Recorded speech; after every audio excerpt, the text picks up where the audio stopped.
The question that came in this week was honestly one of the ones that made my entire day. They said, I finally have money left over at the end of the month. Now what do I actually do with it? First of all, congratulations. Like, genuinely, I absolutely love this for you. This is the best question to ever get. With so many people living paycheck to paycheck or drowning in debt, getting to a place like this is not small. Impressive. It is not an accident. You clearly did something right. And I want you to sit with that for just 2 seconds before we keep going. All right, let's put that money of yours to work. I'm Tiamo. This is Tiamo Tries Money. Real money questions answered honestly, no pretending like I've always had it together. And today we're talking about the order of operations for what to do when you actually do now have extra money. So let's go. Before I give you the list, I need to set some ground rules because the right answer changes a lot depending on where you're starting from. I'm going to assume that for this video that you have no debt except for, let's say, possibly mortgage. You have no student loans. You have no car payment. You have no credit card balance carrying month to month. No debt, nothing. And if that's not you yet, that is where I'd start. That's okay, but that's a different conversation for that. But today is specifically for the person who has cleared all that stuff out and is now sitting there going, okay, so now what? For the person that asked this question, I don't know your specific numbers. I don't know your income, your tax bracket, your age, your goals. So what I'm going to do is give you an order of operations, how I'd consider it. A priority list, if you will. You work down in order and stop where your money runs out. Cool? All right, cool. Let's build the list. Step 1, if your employer offers a 401k match and you're not taking the full match, stop everything and fix that first. I cannot stress this enough. An employer match is 100% instant return on your money. They're literally handing you free dollars, and the only requirement is that you put your own money in first. There is no investment on earth that gives you a guaranteed 100% return. Not one that I know of. So before anything else on this list, go to your HR portal, log into your benefits page, wherever it lives, and make sure that you are contributing at least enough to get every single dollar of that company match. Then, if your company matches up to 4% and you're only contributing 2%, you are leaving money on the table every single paycheck. We are not doing that. Now, should you want to contribute more to the match of the 401k? Yes, and you will, absolutely. But hold on for a second. We're going to come back to that in a few steps because it's important enough to get its own moment, but just the match comes first, always. Step 2, and this one has an asterisk, is your health savings account, also known as HSA. Not everybody has this other company, and not everybody is healthy enough where this makes sense for them. But here's why I love the HSA so much. It is triple tax advantaged. You contribute pre-tax dollars, it grows tax-free, and you can withdraw it tax-free for qualified medical expenses. That combination does not exist anywhere else in the tax code. It's kind of absurd, but in the best way possible. Again, the asterisk is an HSA is only available if you have a high deductible healthcare plan. Not everyone has access to it, like I mentioned, so check your health insurance situation first. My personal take, this is especially powerful if you are young and healthy. The play here is you contribute to your HSA, you invest those HSA dollars, and you don't touch it for medical stuff now, if you can afford to pay those costs out of pocket, of course. You let it grow for decades, and when you hit retirement age, you can use it for anything, not just medical, and it basically becomes another retirement account. Future you will be so glad you were healthy and putting that money away. Step 3 is your emergency fund and growing it even further. If you don't have one or you started this with 0, that actually jumps to the very top of the list. I assumed you had some type of emergency fund, and this step is making sure that it's 3 to 6 months or more. Above everything else I've said, having the 3 to 6 months of the living expenses in a high yield savings account, not a regular savings account earning basically nothing, an actual high yield one is so important. This is not an investment. It is the car died, I got laid off, the furnace needs replacing type of money. It's the best thing that keeps a bad month from becoming a financial disaster. And when you're on track, you don't want to get off that track. I know it feels boring to talk about a savings account when we could be talking about investing, but nothing will blow up a good financial plan faster than not having a cushion when something goes wrong. And something does always eventually go wrong. Fund this, protect it, and don't touch it unless it's an actual emergency.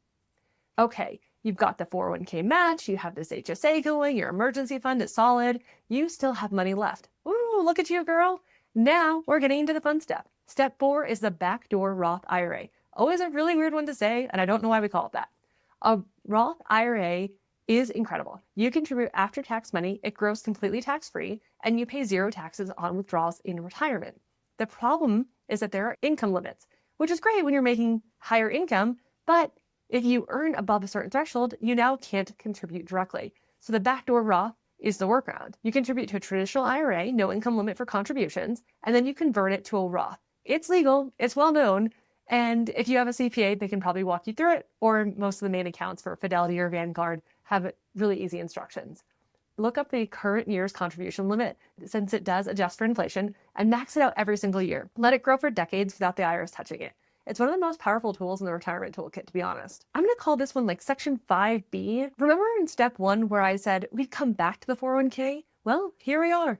You grabbed the employer match first, right? Then you went to the Roth. Now go back and max out the full 401k contribution if you can. The IRS sets an annual limit, and it's significantly higher than what most of your employer will match. Why does this come before a brokerage account? Because every dollar in your 401k grows tax sheltered. Every dollar in a brokerage account gets taxed on gains. You want to fill the tax advantage buckets all the way before you start investing in taxable accounts. It's just math. So why Roth before a 401k match? Well, Roth IRA contributions have a use it or lose it. If you don't contribute this year, that year limit is gone forever. You can't go back. Your 401k is also use it or lose it, but your Roth typically gives you better investment options with lower fees than most employer 401k plans. Having both pre-tax with your 401k and post-tax Roth money in your retirement gives you complete tax flexibility. You can pull from whichever bucket makes more sense based on your tax situation in that particular year. The honest counter argument, if someone is in a high tax bracket now and expects lower income in retirement, front-loading the pre-tax 401k first could make more sense for them. It honestly is not a one-size-fits-all. But in my order of operations, match first, HSA, emergency fund, Roth, max the rest of the 401k, then a brokerage. Now the brokerage. You have maxed out every tax advantage account. Congratulations, that took me a while to get there. This is where the rust goes. No contribution limits, no income limits, no rules on when you can access the money. You'll pay taxes on gains, but at this point, that's fine. You've already protected as much as you possibly can in those tax-deferred accounts. Try to keep it boring in these brokerage accounts. No day trading. Consider low-cost index funds. Invest consistently. Don't try to time the market. At this step, you also might want to consider real estate. Some of my friends save up their money for real estate portfolio instead, so they take that extra cash and invest it in that path. It depends on what path you want to build your wealth. Brokerage accounts, real estate, there's a few different options here. It's just how hands-on you want to be. Quick sidebar. If you have kids, a 529 college savings account belongs in this list, probably right alongside the Roth. A 529 grows tax-free, and withdrawals for qualified education are tax-free too. Starting early matters because compounding does the heavy lifting over time. Even $100 a month started when a kid is young adds up to something real and substantial by the time they're 18. No kids? No problem. Skip this step. If you have kids, I just want to make sure that you added it to your plan. Now on this list, we have to include the one that people always sleep on, the sinking fund. The sinking fund is money you set aside every month for a large, predictable expense in the future.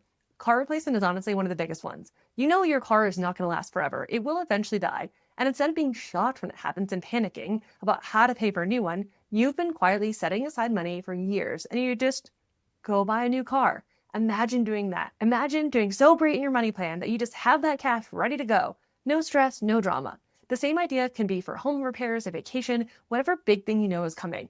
It's not sexy, but it's incredibly useful. Again, we don't want to go into your emergency fund, so we have sinking funds. I'm going to keep this section short because it can honestly be its own video, and maybe it will be, but I would be doing you a disservice if I'm saying, great, you have all this extra money, let's do big things, and I skipped this. Once you're building real wealth, you need the basics of estate planning, and at the absolute minimum, please update your beneficiaries on every single account. Your 401k, your IRA, your bank accounts, your brokerage, everyone. Because if you don't, when something happens to you, that money does not automatically go where you want it to go. It goes through a legal process that takes time, it costs money, and it causes stress to the people you love during the worst moment of their lives. This takes maybe an hour to log in. So go log in, check the beneficiary designation on every account, update anything that's wrong, and honestly, make sure to check anything that's blank. That's usually the biggest problem. That's the floor. A will and potentially trust are the important next steps. We don't have to get there. Beneficiaries first, today, this week. Don't let this be the thing that you meant to do. All right, the last thing, and this is where I'll tell you what I personally do, but also tell you that it's not mathematically optimal. This is my choice because here's the thing. Eventually, personal finance stops being just about the math.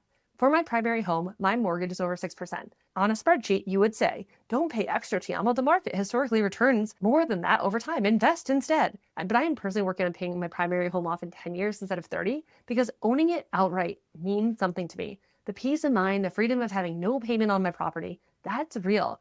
And once your investments are on track and you're genuinely headed somewhere comfortable, you get to start making choices based on what you want, not just what the spreadsheet says. Paying off a mortgage early might not optimize every single one of my dollars, but if it helps me sleep at night and I can afford it, That's a legitimate financial decision. That's the point where I want you to get to, where the math is mostly handled and you're building the life that you actually want thanks to the plan and the process and the decisions that you're making. So here's the full order of operations one more time. Fast. 401k match, always first. HSA if you have access, especially young. Emergency fund 3 to 6 months minimum. Backdoor Roth every year. Max the rest of the 401k. Brokerage for everything else. Maybe some real estate. 529 if you have kids. Sinking funds for the big stuff. And update your beneficiaries. Do it this week, and then once you're truly on track, you get to decide what you want versus what you need. That last part is the goal. The fact that you're asking this question means you're already doing something so right. Now just keep it going. If this helped you, share it with someone who maybe just hit off their debt and now has a little bit of cash and they don't know what to do with it. Please subscribe, drop your money questions in the comments, and I'll see you in the next one. Real money questions answered honestly, no pretending, like I've always had it together.